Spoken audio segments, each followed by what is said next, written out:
Hey everyone, it's Mike here from The Art of Guitar. I'm back with another episode for the Fix This Band series. This is number 5, I believe. It's been a lot of fun so far. And as you can see, I'm all geeked out on my Metallica stuff. I've got my Explorer. I'm wearing this t-shirt, which I just bought today. And it's kind of funny because I didn't even bring it home to wash it. Usually I would, but I wanted to wear it for this video.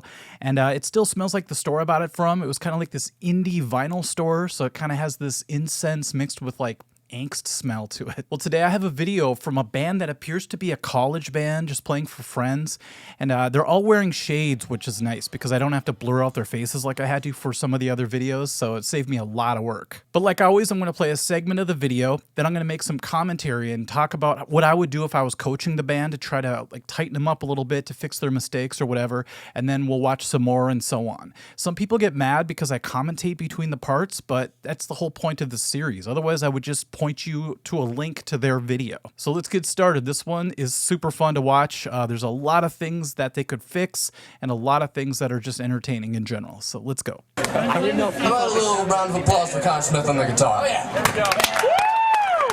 Yeah! We got one more song for you. It's by a not so famous band called Metallica.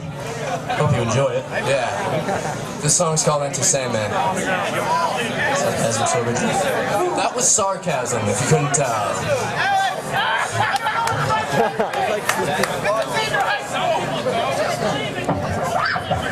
I already feel for these guys because I've been in the same situation before where we were playing outdoors on this weird stage in front of a crowd that didn't really seem to care at first, but we played Enter Sandman actually. And so when I first watched this video, I was really intrigued just because of the parallels. Okay, so to start off, the guy who's talking the most, the bass player, he's actually doing a good job with some onstage banter. Sometimes it's easy to freeze up and be a little bit nervous on stage, so he's doing a good job keeping the communication going with the crowd. We got one more song for you. It's by a not so famous band called Metallica. It's kind of sad to me that saying that Metallica's a not so famous band was taken seriously by some people in the crowd, just judging by how the band had to kind of explain that it was sarcasm. That was sarcasm. So it does look like they're playing behind the college. I think it says Xavier College.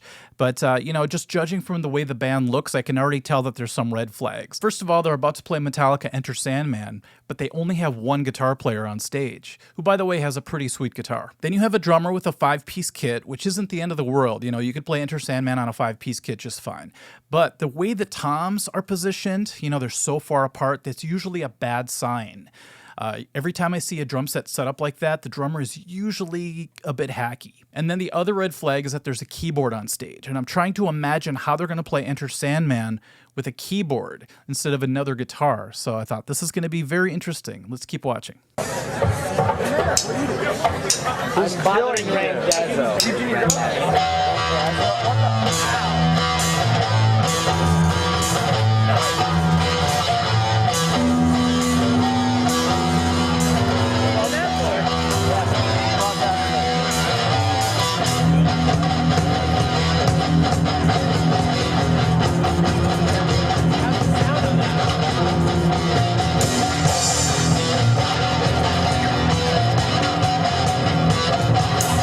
Okay, before we get too far into it now, I think it's hilarious that the drummer decided to start the song off with a really long stick count.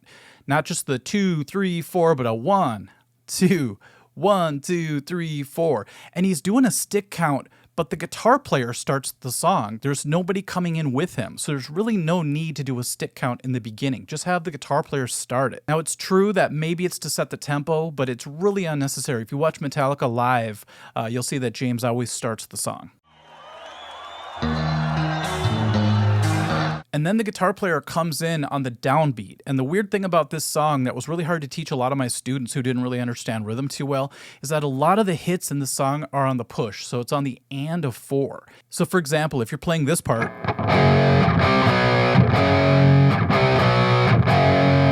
see how after I do the beginning, which is on the downbeat, all the other F sharps are on the upbeat, so the and of 4. So it's like 1 and 2 and 3 and 4 and 1 and 2 and 3 and 4 and 1 and 2. It's not the biggest deal when you're starting the song off like that, but it's an indication of what's to come. It's a huge mistake to start off a song like Enter Sandman with distortion because it's supposed to be clean sound.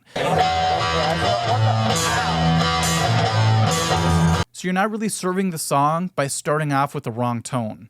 Imagine if you started one off with distortion. It just becomes a whole different song at that point. You can also hear that when the keyboardist hits his E note, it's out of tune with the guitar player. And I kind of checked it a little bit, and it sounds like the guitar player for the most part is in tune as well as the bass player, but the keys, every time he hits that note, it's off by like a quarter tone, and it really creates this dissonance that's really making the intro sound painful.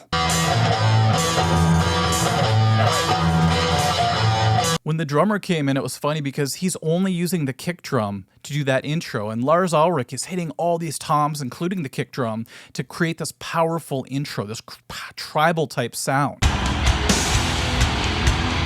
This drummer is trying to get away with just doing the one kick drum and then doing a couple cymbal hits here and there.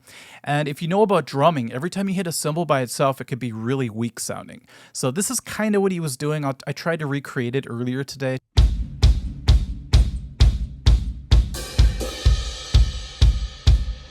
So it's a good idea as a drummer who plays rock or metal to match that cymbal hit with a snare drum or a kick drum to make it much more powerful. So here's what it would have sounded like if he just would have hit the snare drum with his crashes.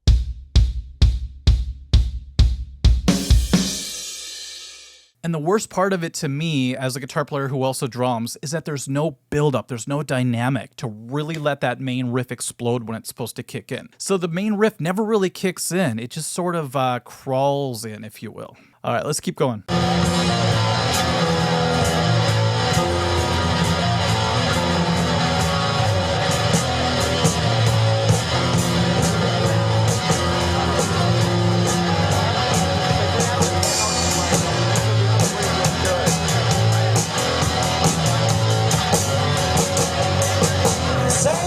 Before we get to the vocals now, so the drummer does eventually kind of kick in and it sounds a little bit better. He's still hitting real weak though. He gives off this vibe like he's like a 95-year-old with arthritis or something. So he's barely hitting the drums, he's kind of hunched over in a weird way, and it just kills the energy of the song. It neuters it, if you will. So if he was just hitting harder, it could have sounded so much better. Here's the difference. If you play real light, this is what I get. But if you just put a little energy into your playing, it could sound like this.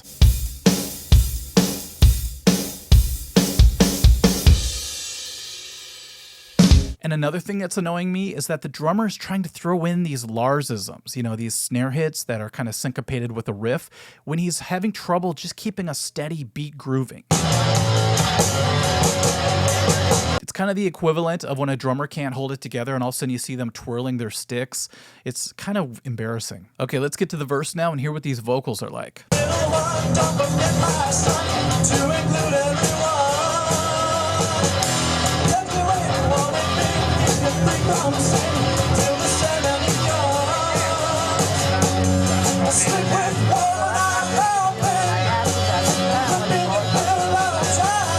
When the vocals came in, at first I was a little bit like, oh, because I'm so used to James Hetfield, you know, his grittiness, his power. But I started to like this guy's vocal, actually. And I thought, if he wasn't doing this song, I think I'd like him a lot better. He sounds a little bit to me like Maynard from Tool. And later in the song, I think you're really going to hear that. But there's just something so unmetal about, you know, seeing a singer looking at sheet music in front of them and playing a keyboard at the same time. You know, it can be done, obviously, but in this case, it just takes away anything metal about this entire performance. He's struggling to hit the high notes, you know, when they go to F sharp, and that's understandable. That's a really high part to sing for a guy, but he's doing a really great job at changing the melody, altering it a little bit to fit his voice a lot better, and I really respect that. Let's check out the chorus now. Hopefully everybody kicks in and it's powerful like it should be. Let's see.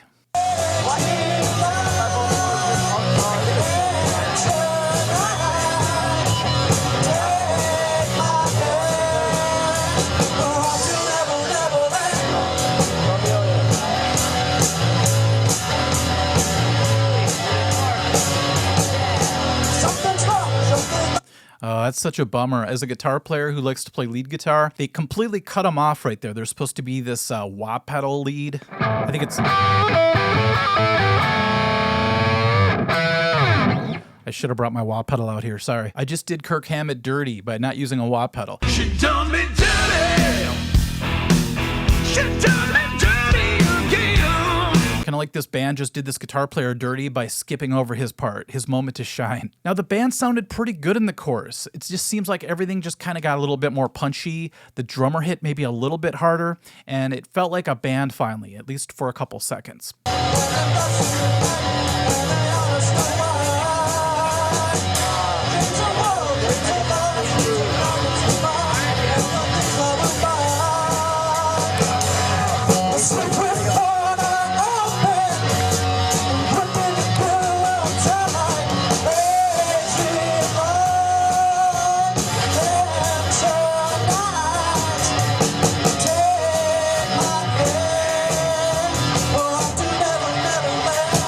Now, like a lot of bands in my other episodes, they're all standing very still. Of course, a big part of that is that they're not really proficient in their instruments. They don't seem really comfortable, so it's a struggle just to play the song. So of course they're not going to be headbanging and, stage diving or whatever. But it would be nice to see at least their heads bobbing a little bit, just some kind of motion. Usually you could look to the drummer, they're usually moving and hitting things and looking cool. But this drummer is not going to give that to you. We already talked about it where he's barely doing enough to get by. So you have to make up for that somehow. We're at the guitar solo. Let's see what happens.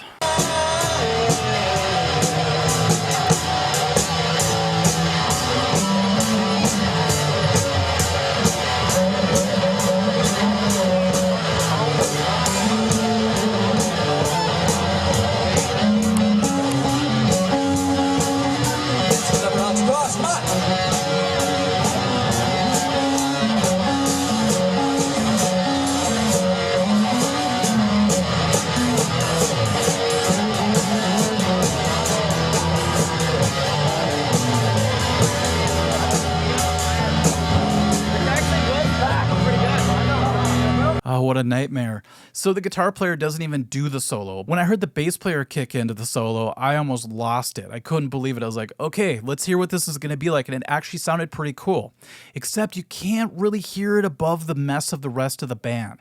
It's like he should have probably engaged a distortion pedal and pulled like a Cliff Burton and really went for it. Instead, it just sounds like he's noodling back there. He's doing some cool phrases that you can hear, kind of, but it's just not enough to really stand out like it's supposed to for a guitar solo. Did you also notice that going into the solo, there was no indication that it was about to happen? Usually the drums do a little bit of a fill to get us into it. It's a good way to tell the band and the audience, here's the solo. But there's none of that. The drummer is not leading the charge at all. During the bass solo, the singer says something really fast, and it took me about 50 times listening to it before I finally kind of figured out what he's saying. See what you think.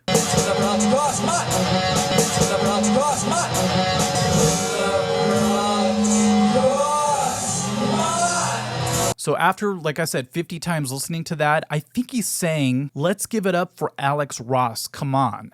Let's give it up for Alex Ross, come on.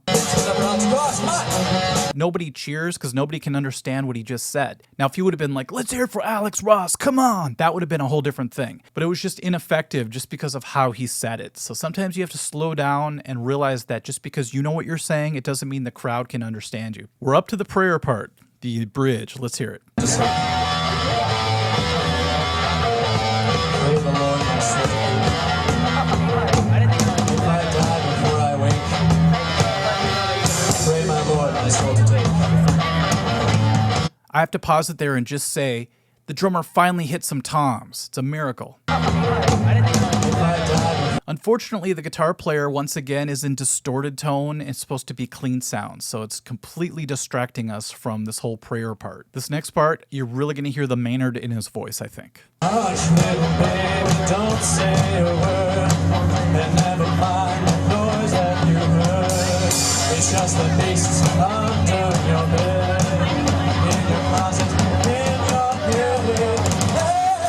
All right, now the drummer's really going off with those toms, and it's so cool, but the problem is this part is supposed to be another climax of the song, the exit light part. And he's so busy doing this drum fill at the end that he completely misses the hit that's supposed to make the next part explode. Like I mentioned before, my old band played Enter Sandman on a parking lot of a pizza parlor, and we did the same thing. We screwed up my favorite part of the song, which is that climax.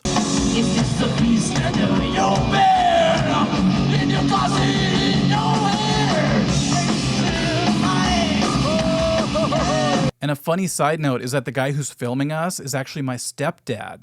And, we made our share of mistakes, but this one really stood out, and he couldn't hold back his honesty.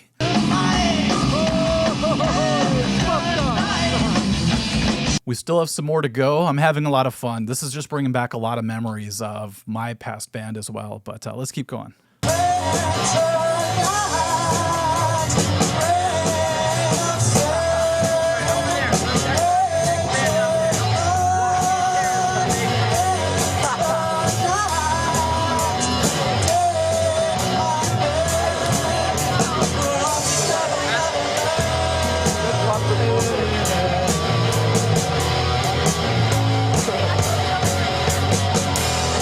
That's such a bummer that the drummer kept drumming. You're supposed to stop during that part.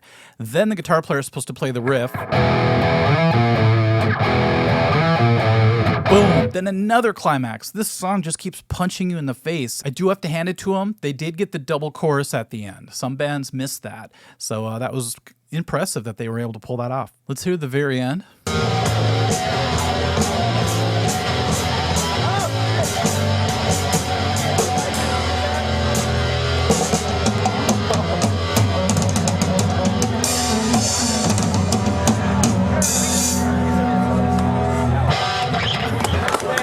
Okay, that's my last straw with this drummer. I can't believe at the very end of the song, now he decides to do a bunch of drum fills and actually come to life. But during the entire song, he was barely hitting those drums. He wasn't pounding the toms like he's supposed to. He wasn't even keeping a solid beat for the band.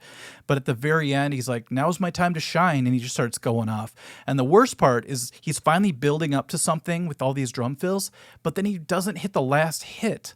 So he just stops and kind of watches everybody, and it forces the guitar player to have to do that to end the song. There's something I love about that redhead dude with the guitar on the side of the stage just watching the end of their performance, because that happens all the time when you're playing. If there's a band that's coming on after you, someone in the other band will just stand there and watch you, and it's kind of this pressure feeling, you know what I mean? So you always wonder what's going through their head.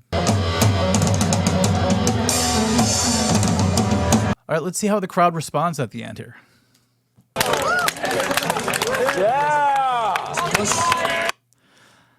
All right, I'm sorry, but you're not allowed to do devil horns if you just performed Enter Sandman like that. That's off limits. If I were coaching this band, I would definitely tell that drummer to step it up. I could tell that he could probably pull it off with a little bit of practice, well, a lot of practice, hitting a little bit harder, actually playing the parts, not just trying to fake your way through the whole thing. I would have the keyboard player put down the keys, just sing. I would have them hire another guitar player. Metallica requires 2 guitar players to get that real power and to have all the parts work out. You have to have the back and forth between Kirk Hammett and James Hetfield to really make it Metallica. I would insist that the guitar player has a channel selector switch or a distortion pedal so he can go into clean sound, as well as add a wah pedal to his arsenal on stage. But later we'd have to go into detailed work. I noticed some of the fills that are usually like this.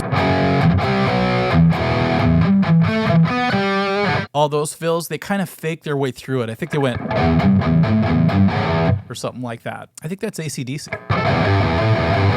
Weird. So I give this band about 5 more band practices before they come out and actually sound legit. There's a lot of talent hiding in this band, but it's just not coming out in this particular performance. But like with most bands, there is hope. You just have to make those changes, and you have to dedicate yourself and know your weaknesses so that you can overcome them. One of the biggest reasons I'm doing this video series, as well as my online coaching, is because I know that if people know their weaknesses, they can overcome them. Sometimes people don't even realize what they're doing wrong, so they stay stuck. All right, everyone, in the description of this video, I'll put a link to the video where I talk about my coaching services that I'm offering now, and hopefully we can work together. That'd be awesome. But thank you for watching another episode for the Fix This Band series. I have some more ideas for future episodes, so keep an eye out for that, and we'll catch you later. Thank you. Bye-bye.